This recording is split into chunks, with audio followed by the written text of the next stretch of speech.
Kindly be seated.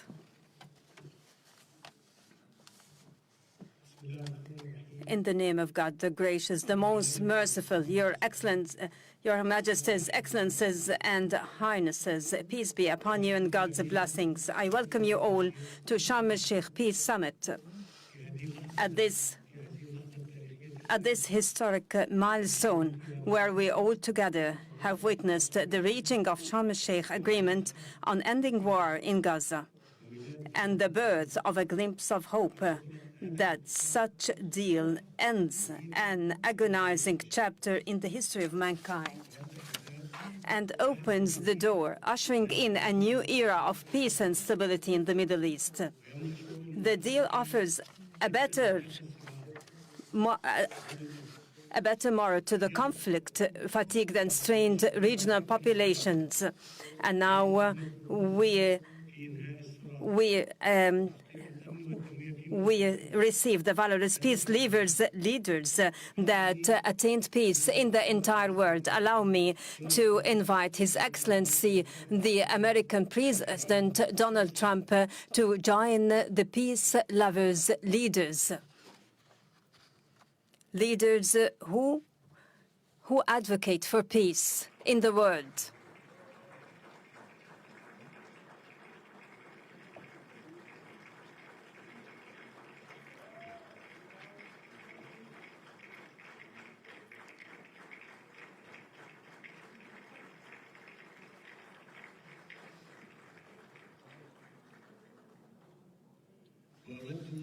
And I would like to express our profound appreciation to Your Excellency at this critical circumstance reflected in your proposed plan for ending this tragic war, a war during which humanity incurred significant losses. I would like to thank our partners in United States, Turkey and Qatar for their dedicated efforts, and I reiterate our support and aspiration to the execution of this plan, creating the essential political horizon for the implementation of the two-state solution, for it is the only pathway to the fulfillment of the legitimate ambition of both Palestinian and Israeli peoples, turning over the conflict page and safely live.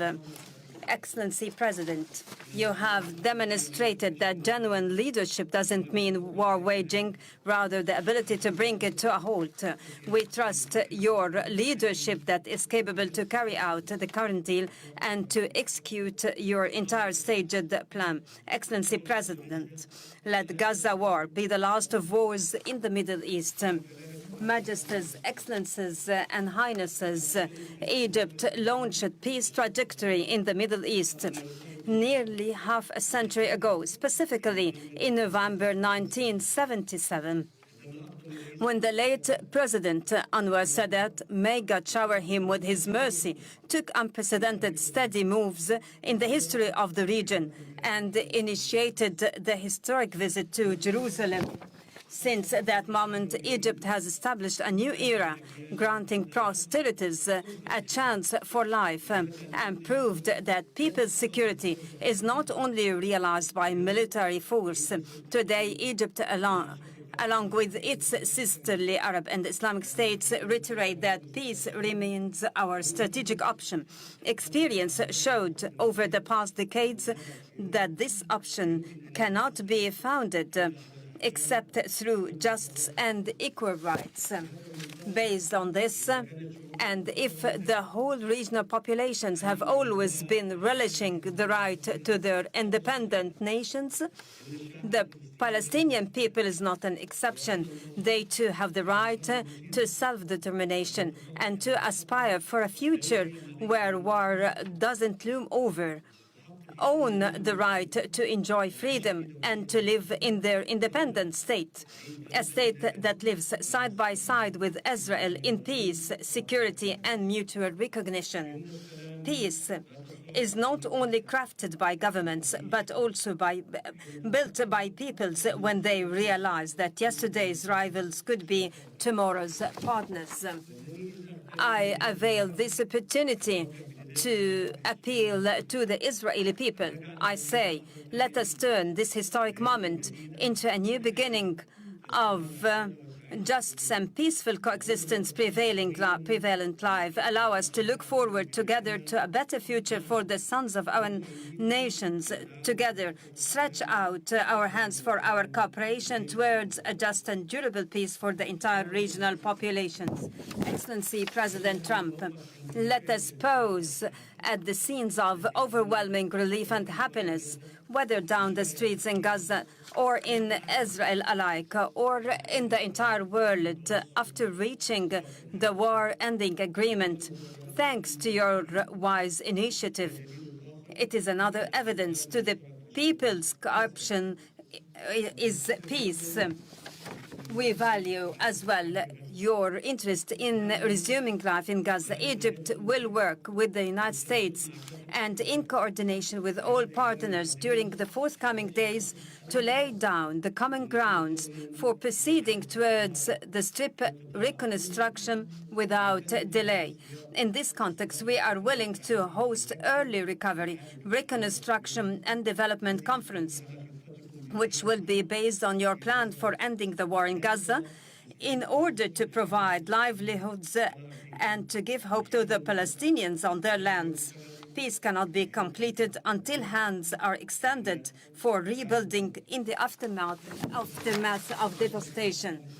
Majesties, Excellencies, and Highnesses, we look ahead to a bright future to our region, as its cities are built on hope rather on burying the memories of its inhabitants under the rubble. We have a unique and historic opportunity at hand. It might be the last to come to a Middle East free from whatever menacing its stability and progress. A Middle East where its populations relish peace and decent existence within its secured borders and safeguarded rights. A Middle East that is invincible to terrorism and radicalization. A Middle East free from mass destructive weapons. This is the very new Middle East that Egypt envisions to be embedded in collaboration with regional and international partners. Today's agreement paves the way for that, and it should be cemented and implemented in all its stages, and to reach the implementation of the two-state solution, ensuring our joint vision, exemplifying coexistence among the regional populations, even exemplifying integration among all its states. Honorable attendees, before I conclude my speech, and in appreciation to President Donald Trump's efforts, I would like to declare before the August attendees Egypt's decree to decorate His Excellency with the Order of the Nile, the highest state honor among Egyptian decorations. It is awarded to heads of states and to those who render great services to humankind. Thank you all.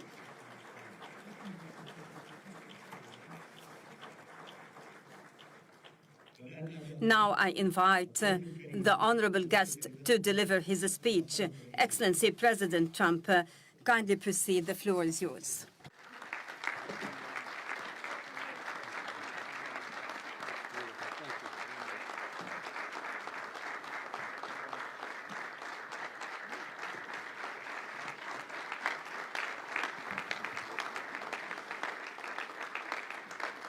Well, thank you very much, and that was a great honor. I appreciate it very much, Mr. President. Mr. General, Mr. President, great General, great President, thank you very much.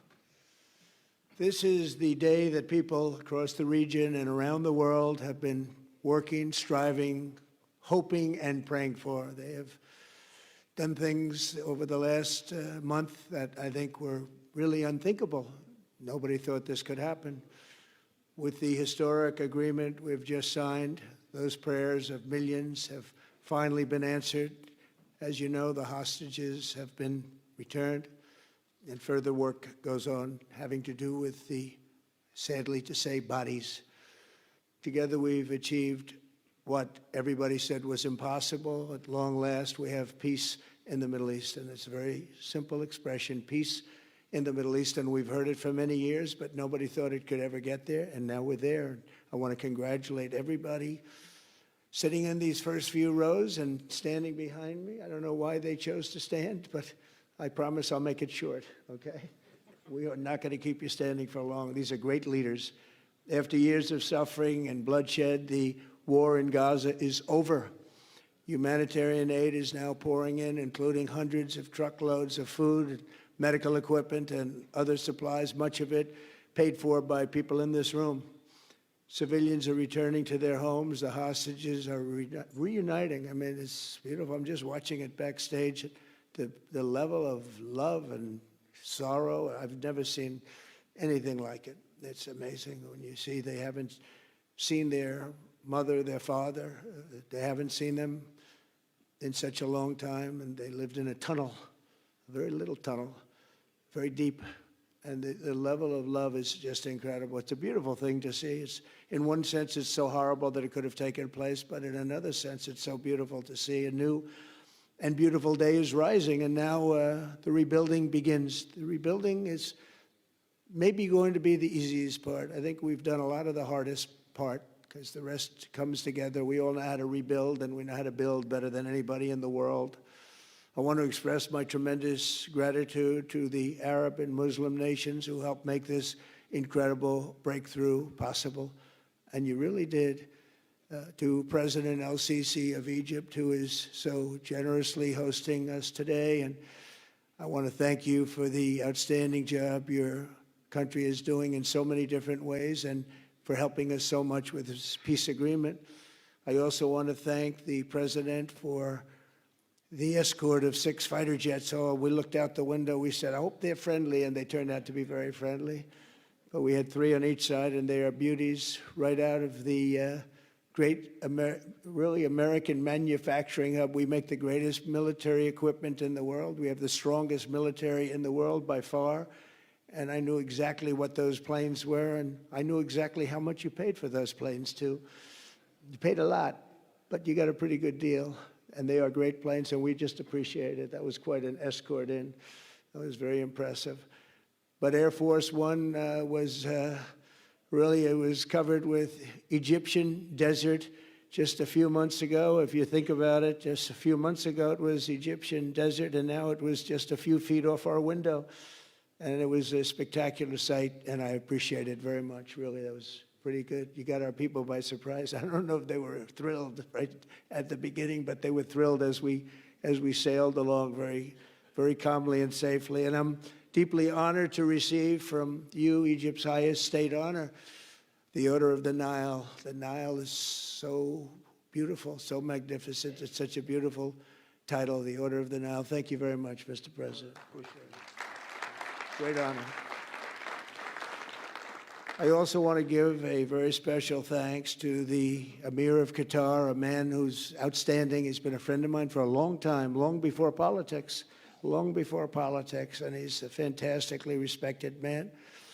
His Highness Sheikh Tamim is respected by everybody. He's respected by everybody and in the most positive way, not only because of power, because of his heart. He's got a tremendous heart.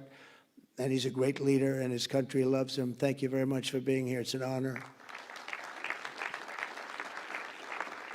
Let me also express our condolences to the Qataris on the tragic car crash that claimed the lives of your cherished diplomats, some of whom were known by our people, and they were supposed to be incredible people. So please extend our sorrow and best wishes. That was tough. That was really tough. On this extraordinary occasion, I also want to give our sincere thanks to President Erdogan of Turkey. He's always there when I need him. He's such a tough guy. He is tough as you can be, but we love him. And when they have a problem with you, they always call me to handle it. And usually I come through. We just have a good relationship, and we have from the beginning. And so I want to thank you very much and say hello to your wife, your beautiful wife. And it's great to be with you. Always there. When I need him, he's always there. Thank you very much, Mr. President. And I also want to thank, I just spoke to him on the phone, His Royal Highness Crown Prince Mohammed, Saudi Arabia, a special friend of mine. Boy, he's come so long and so far, and he's doing a fantastic job for his country. and I want to just thank him. And, His Highness Sheikh Mohammed of the United Arab Emirates is here. Where? He's here someplace. Well, oh, he's not here, but he's here in spirit, I can tell you that. And he's been another one. He's been absolutely incredible, and we appreciate it very much. And His Majesty King Abdullah of Jordan, and thank you very much, King Abdul of Jordan. He's here. Thank you. Thank you. Thank you very much. And you really have been a great helper. We appreciate it. Appreciate it. Prime Minister Sharif of Pakistan, and also I have to say my favorite field marshal from Pakistan, who's not here, but the Prime Minister is here, and you're going to give his regards. Where are you? There you go. Thank you very much. Do you want to say what you said to me the other day? Come, would you like to say what you said the other day? I think it was so nice. Please. Thank you very much, my dear President Trump, my dear brother, President Fath el-Sisi of Egypt, Majesties, Highnesses, Excellencies, ladies and gentlemen, Assalamu alaikum, and a very good evening. Well, I would say today is one of the greatest days in contemporary history, because peace has been achieved after untiring efforts led by President Trump, who is genuinely a man of peace, who has relentlessly and untiringly worked throughout these months, day in and day out, to make this world a place to live with peace and prosperity. I would say that Pakistan had nominated President Donald Trump for Nobel Peace Prize for his outstanding, extraordinary contributions to first stop war between India and Pakistan, and then achieve ceasefire along with his very wonderful team. And today, again, I would like to nominate this great president for Nobel Peace Prize, because I genuinely feel that he is the most genuine and most wonderful candidate for Peace Prize, because he has brought not only peace in South Asia, saved millions of people, their lives. And today, here in Sharm el-Sheikh, achieving peace in Gaza is saving millions of lives in the Middle East. Mr. President, I would like to salute you for your exemplary leadership, visionary leadership. And I think that you're the man this world needed most at this point in time. World would always remember you as a man who did everything, went out of the way to stop 7 and today 8 wars. I would like to thank my very dear brother, Sheikh Tamim. He's Akh al-Shaqiq, who has really worked very hard along with others to achieve peace in this region. My very dear brother, President Tayyip Erdogan, His Majesty, King Abdullah, and of course, my very dear brother, Mohammed bin Zayed of UAE, and of course, my very dear brother, Crown Prince of Saudi Arabia. And he has also been very, very helpful and contributed very valuably in this wonderful peace process. Ladies and gentlemen, I wouldn't want to take more of your time. Suffice it to say, had it not been for this gentleman, not only, who knows, India and Pakistan are both nuclear powers. Had he not intervened along with his wonderful team, during those 4 days, the war could have escalated to a level. Who would have lived to tell what happened? And similarly, here in this part of the world, in the Middle East, Mr. President, your valuable contribution along with President Sisi, I think history will remember in golden words. I wouldn't say more, except God bless you, God give you long life to serve like this for all time to come. Thank you very much.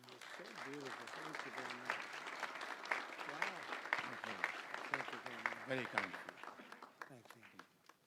Wow, I didn't expect that. Let's go home. There's nothing more I have to say. Goodbye, everybody. That was really beautiful and beautifully delivered. Wow, thank you very much. Also with us is President Prabowo, a very incredible man of Indonesia. President, come in.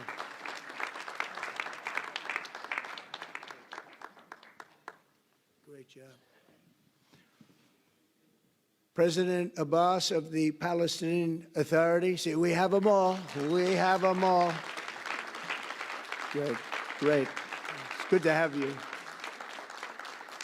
And so many others. I really have a list here. This first 3 rows and what's standing behind me, I don't know why they chose to stand, but that's there. They're going to be very famous tomorrow, all of them.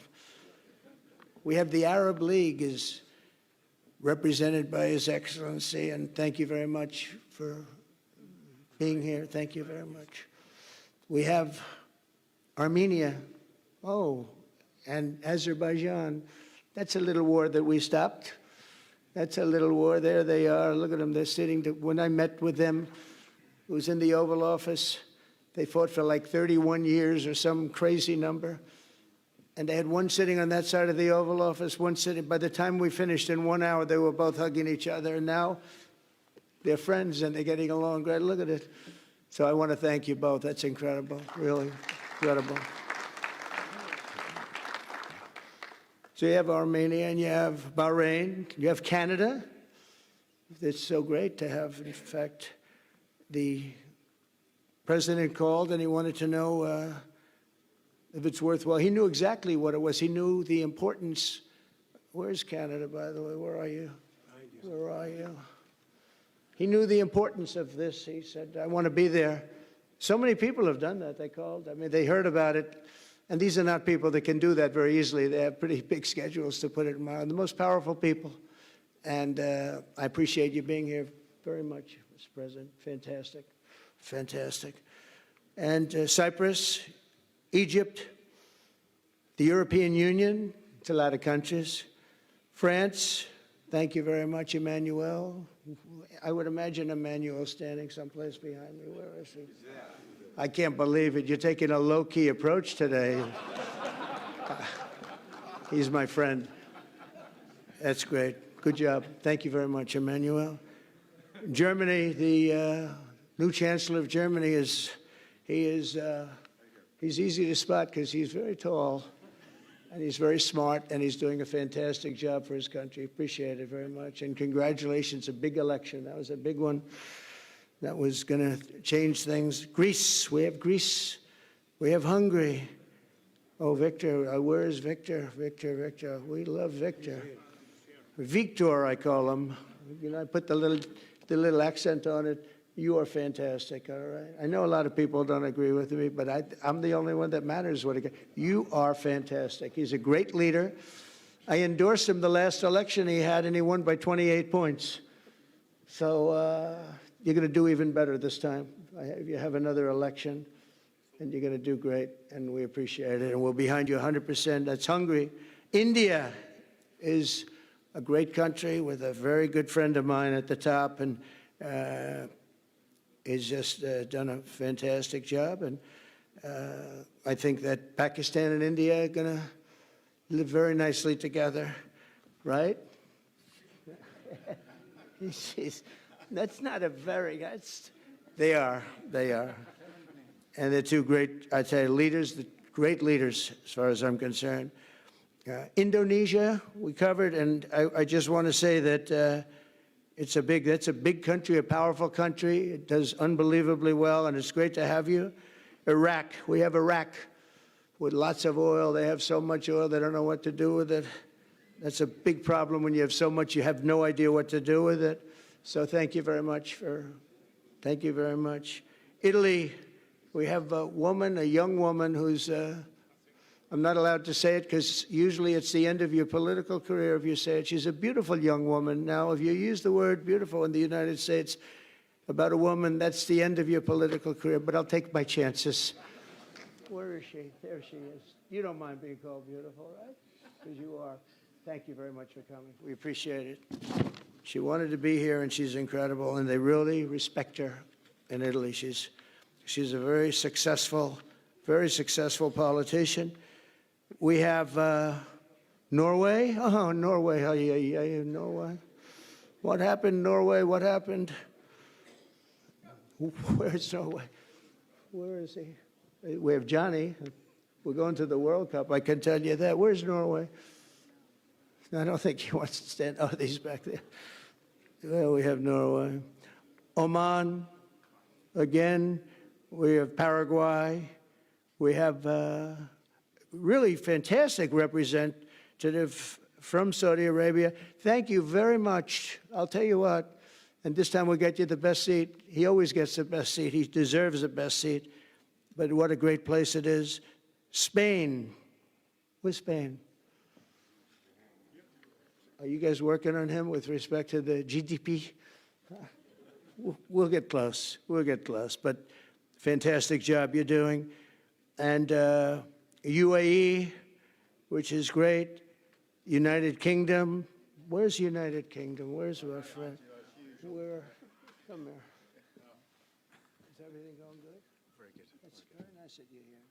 These people all came in like 20-minute notice, and I think it's fantastic. And we have so many others, and just so many others. And it's such a compliment to what we're doing, because what we've done is something very unique and very special. So it's perhaps the wealthiest and most powerful group of nations ever assembled at one time, which is a big thing. We have achieved together in recent days a change that really is historic, and it's going to be remembered forever. And I want to thank the American team for their amazing work, and I want to thank, I think he'll go down as the greatest Secretary of State in the history of our country. I really believe that, Marco, or I wouldn't say it. Marco Rubio, I wouldn't say it.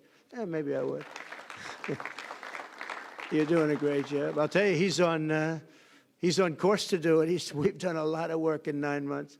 We've done a lot of work. I say that, 1 year ago, a little more, but 1 year ago,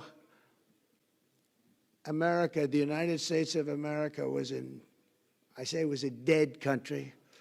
The king told me, and I use that, he said, sir, 1 year ago it was a dead country. Today you have the hottest country anywhere in the world, and it is. It's the hottest country. So many investors are here. We have over $17 trillion being invested in the United States, which is a record that nobody has ever beaten. I don't think anybody will. And we still have 4 months to go before it's a year. So in 8 months, we have over 17 trillion. We're actually very close to $18 trillion. There's never been, as an example, the previous administration had less than $1 trillion over 4 years. We have, we're close to breaking $18 trillion in 8 months. That's pretty amazing. No country's ever done that. I want to also thank Special Envoy Steve Witkoff and my son-in-law and a great guy, Jared Kushner. And I even have my daughter here, Ivanka. Ivanka, please stand up. Ivanka's here. Wow.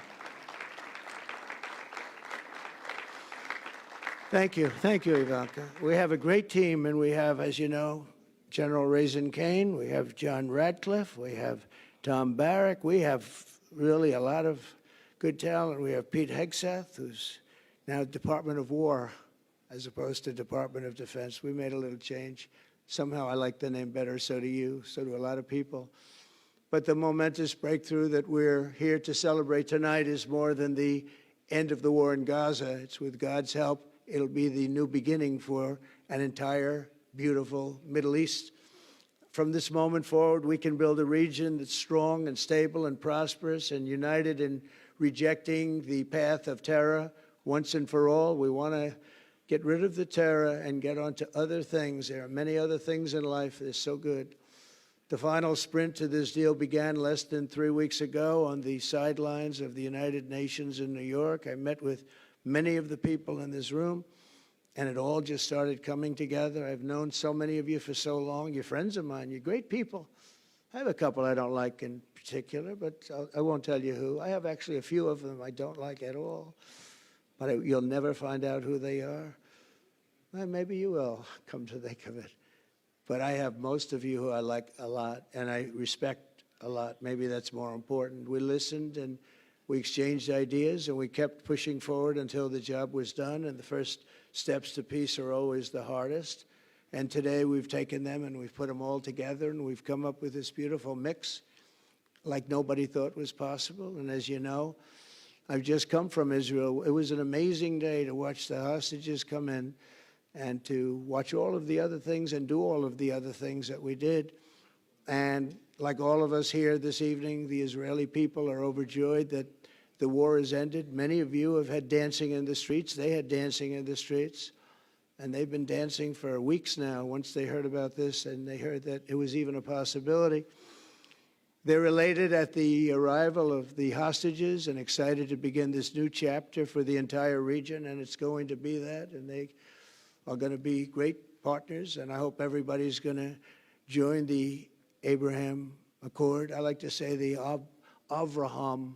I love Avraham, but somehow it doesn't sound as good when I say it as it does when some of my other friends say it who are from the region. But we're going to get a lot of people joining the Abraham Accords. We have the 4 great nations that did it early on, and they stayed with it. And then you had the Biden administration, which is the worst administration in the history of our country, and obviously they did nothing on that and anything else. And so it stayed at 4, and now a lot of people, even today, they're talking about all joining up. So many people have talked to me about that, and it's going to be a great tribute to really the United States. I mean, the United States has worked very hard in the Middle East, so it would be a tribute to us and to Jared and to Steve and to all of the people, Marco, all of the people that have worked so hard on that. And it really is going to it's going to guarantee that it all stays together. You're going to do well because the 4 nations do very well. I mean, they do extremely, they're wealthy, but they're a lot wealthier because of it. So I hope everybody's now joining up. Now we have no excuses. We don't have a Gaza, and we don't have an Iran as an excuse. That was a good excuse, but we don't have that anymore. All the momentum now is toward a great, glorious, and lasting peace. And our commitment to fulfilling the 20-point plan we developed together will be the crucial foundation for achieving that bright future. And it's being worked on right now as we speak. And we're actually in stage 3 and 4. It's not going to be, just divided down so simply. We can be long advanced on some of the things that we say we're going to do. We can take them out of order in a positive way. And we've shown how it can be done with responsible nations like the people in this room, these incredible people in this room, setting aside their differences, seeking common ground, and pursuing a better world for all of us. In that spirit, it's my dream that we all get together and enjoy our life. And we're going to put some of you on the Board of Peace. Everybody wants to be on the Board of Peace. They said, would you be the chairman? I say, I'm pretty busy too.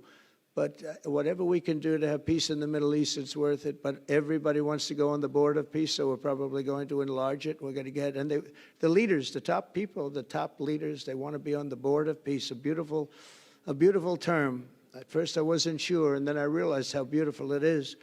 And for the people of Gaza, the focus now must be on restoring the basics of a good life. We're going to have a lot of money coming into Gaza and a lot of rebuilding and building. It's not so much rebuilding, it's really building, cleaning up and building. And I'm pleased to announce that numerous countries of great wealth and power and dignity have come forward to me just today and over the last week to say they want to help in the reconstruction of Gaza, putting up whatever money is necessary. And the money is, of course, it's a lot of money, but it's not much compared to the value or the wealth of these tremendous countries. And they are ensuring stability and success in the Middle East. So when you think about it, it's a very, very small amount of money is necessary, relatively speaking. And as those commitments are made, I'm going to let the world know who is doing it, because they really deserve great credit for doing it. And they're going to do something that's really monumental. This is a monumental day. This is a monumental moment in the history of the world beyond the Middle East.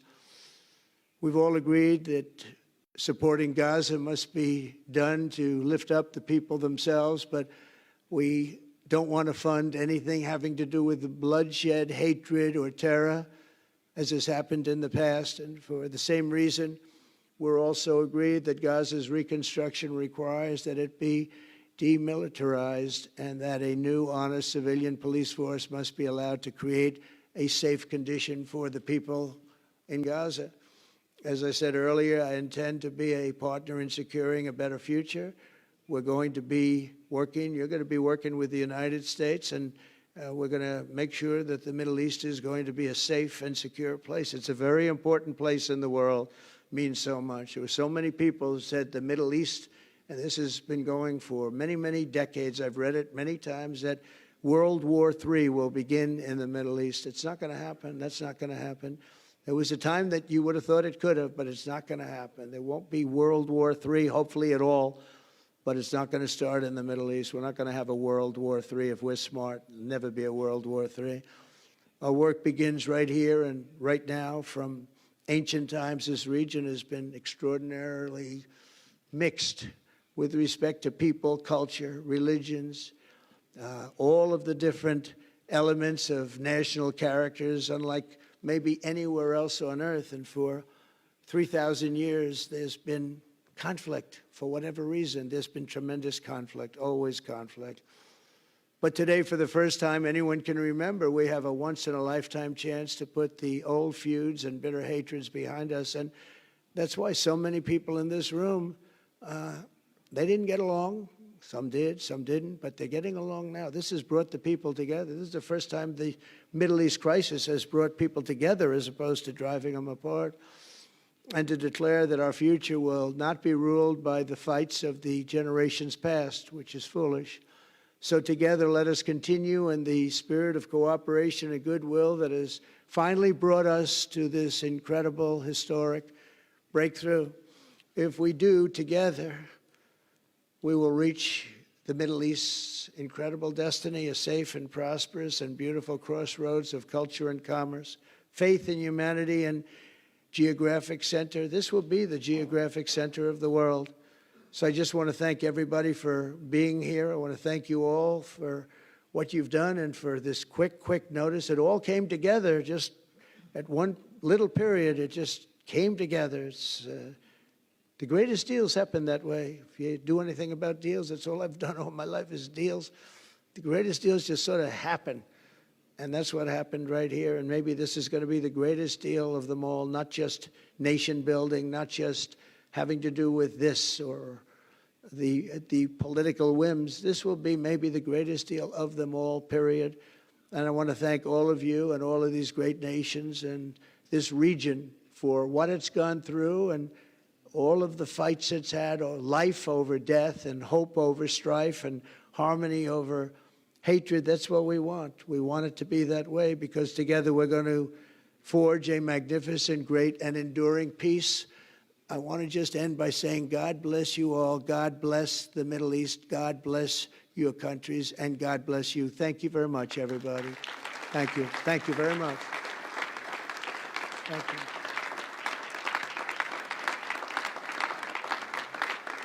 Thank you very much. So if we could ask the media to leave, and we're going to have a little conversation with all of these great leaders, which will take 5 minutes, and we'll just talk for a couple of minutes. But if we could ask the media to leave, would be great. Thank you very much. Thank you.